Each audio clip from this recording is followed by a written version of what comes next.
জুলাই যোদ্ধা উসমান হাদি, আল্লাহ তারে আপনি রহম করেন। এই যুবক বড় সাহসী যুবক ছিল মাওলা। আল্লাহ দেশের জন্য বড় বজ্র কণ্ঠে বলেছিল সে মাওলা। আল্লাহ আপনি তারে ফিরায়া দেন, আপনি তারে ফিরায়া দেন, আপনি তারে ফিরায়া দেন।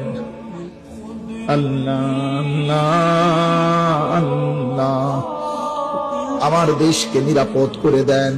আল্লাহ আমার দেশের উপরে খায়ের ও বরকত নাজিল করেন। একজন ইনসাফকার, ন্যায়পরায়ণ, আদেল শাসক আমাদেরকে দিয়েন মাওলা। কোন জালেমের হাতে তুলে দিয়েন না, কোন জালেমের হাতে তুলে দিয়েন না, কোন জালেমের হাতে তুলে দিয়েন না। আর বেইজ্জতি করবেন না, করবেন না।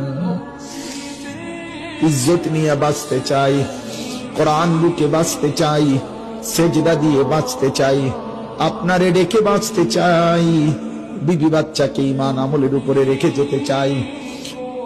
রব্বিরহামহুমা কামা রাব্বায়ানি সগীরা।